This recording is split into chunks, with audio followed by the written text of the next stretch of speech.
정말 제가 그동안 두려워했던 몸으로 할 수 있는 알바를 해보자. 이제 새로운 사람들하고 같이 일하는 게 두려워서 그렇다고 한 건데, 회사를 들어가서 내가 한 명의 몫을 해낸다. 저는 이게 굉장히 큰 도전이었는데 B마트에 지원을 했어요.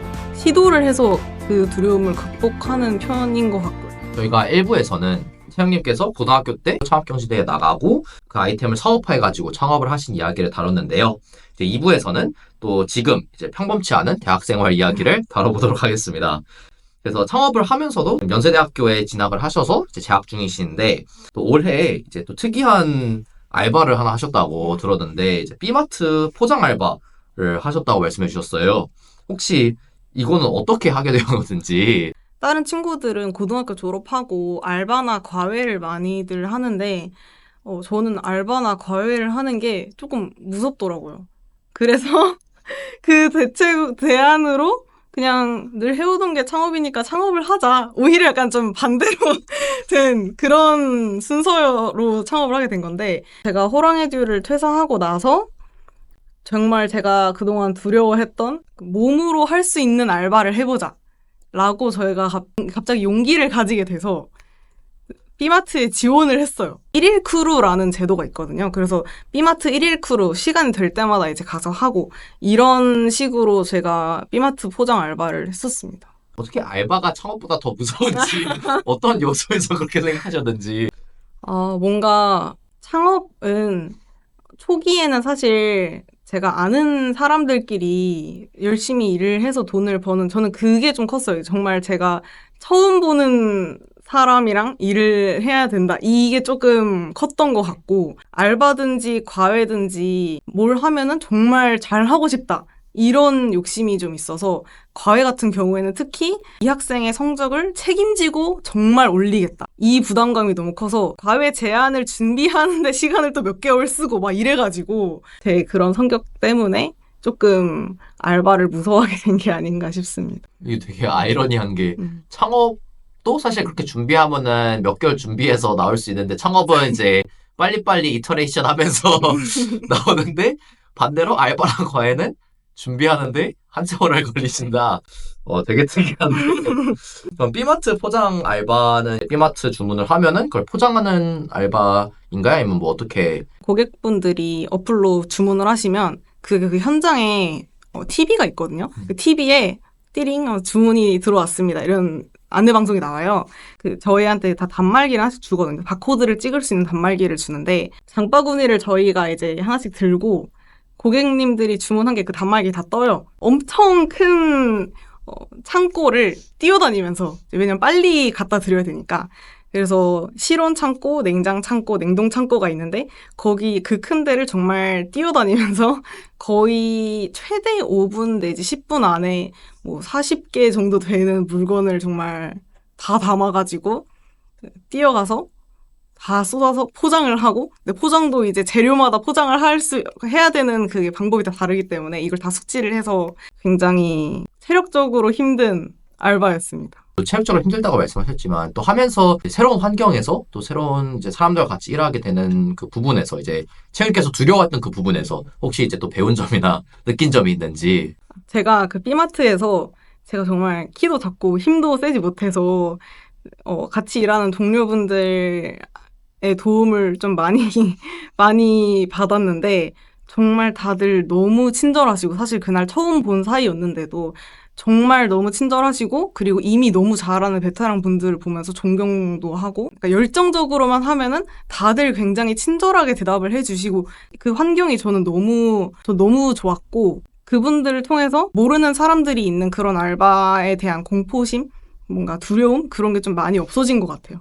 처음 해보는 거를 해보지 않았으니까 두렵기도 하고 이제 그런 걸 또 해봐야겠다라고 결심을 하는 거는 또 다르잖아요. 네. 채영님은 이제 뭐 이런 좀 배우고 싶은 게 있다거나 아니면 새로운 경험을 좀 의도적으로 선택해가지고 그 환경에 채영님을 이제 던지시는지. 저는 일단은 되게 새롭고 제가 두려워하는 게 있으면 시도를 해서 그 두려움을 극복하는 편인 것 같고요. 제 성향이 알바라든지 과외라든지 이걸 두려워했던 이유도 이제 새로운 사람들하고 같이 일하는 게 두려워서 그렇다고 한 건데, 그거에 대해서 정말 큰 도전이 저한테는 인턴 경험이었거든요. 이제 왜냐면 기존에 정말 큰 회사를 들어가서 내가 한 명의 몫을 해낸다. 저는 이게 굉장히 큰 도전이었는데 회사에 들어가서 한 기업의 리브랜딩을 맡는 업무를 했는데요. 공간의 분위기 자체도 새로 리브랜딩을 하는 일이 있었는데 고객이 그 공간을 이용할 때 그 공간의 출입문을 발견하는 순간부터 그 공간에 들어가서 그 공간을 이용하는 중의 경험을 세분화하고 그리고 그 공간을 나와서 추후에 고객이 이 브랜드를 떠올렸을 때 생각나는 그 경험까지 다 세분화해서 브랜딩을 하는 그런 경험을 했었거든요.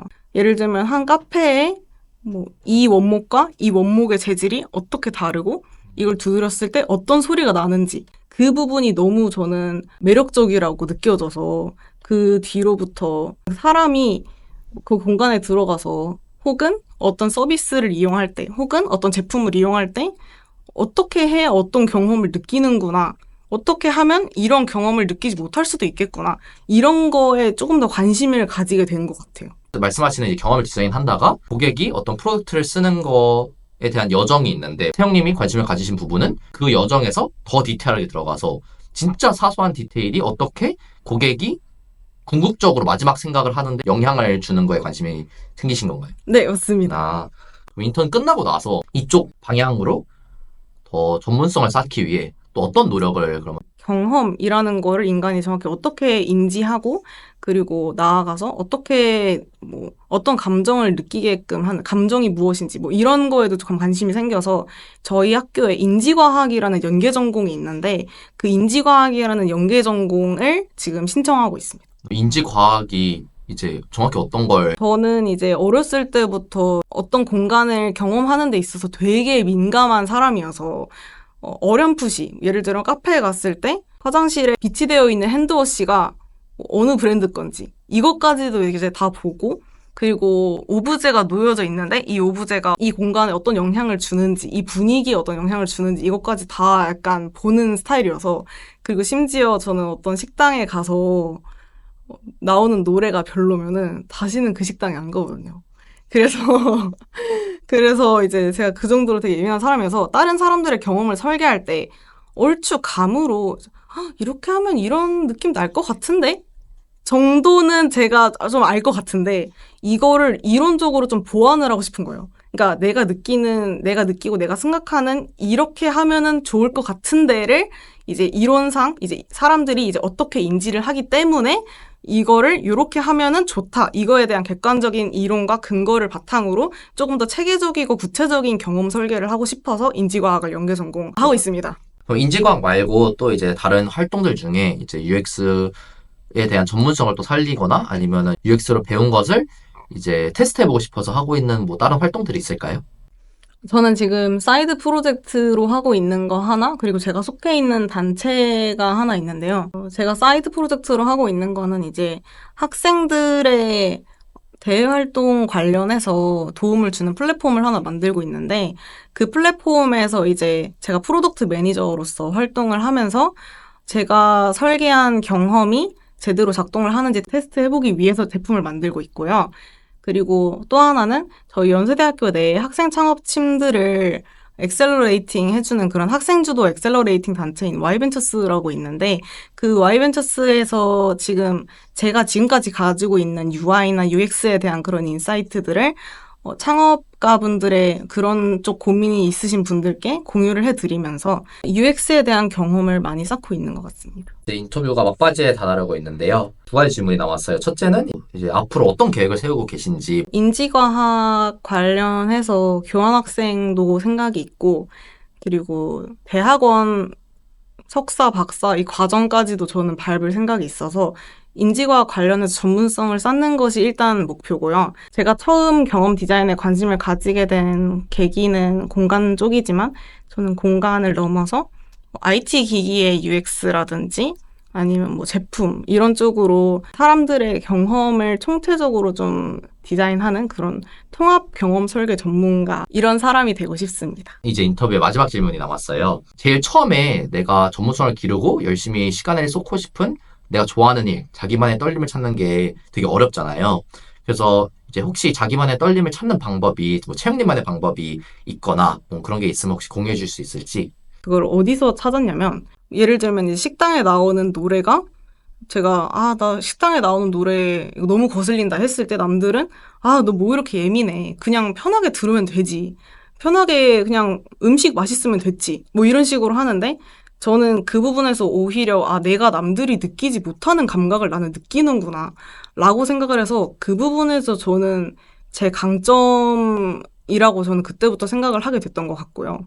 그리고 제가 이런 뭐 인턴이나 창업이나 이런 다양한 경험을 통해서 제가 사람들을 생각하는 일을 하는 것을 되게 좋아하고 잘하는구나를 느끼게 되면서 이 두 가지가 합쳐지면서 이제 경험 디자인이라는 분야를 떠올리니까 그때 이제 갑자기 심장이 뛰고 되게 그때부터 관련한 영상을 볼 때마다 이건 진짜 내 길이다. 이런 식으로 생각을 했던 것 같아요.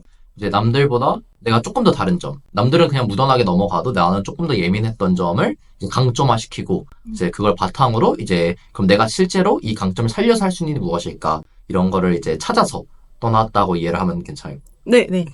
이렇게 해서 안치영님과의 인터뷰 마무리하겠습니다. 관심이 있는 분야를 위해 전문성을 계획적으로 쌓고 그리고 부족한 부분을 보완하기 위해 처음 하는 분야도 두려움 없이 뛰어드는 채영님의 이야기를 통해 여러분도 자기만의 떨림을 찾기 바랍니다. 채영님 오늘 나와주셔서 감사합니다. 감사합니다.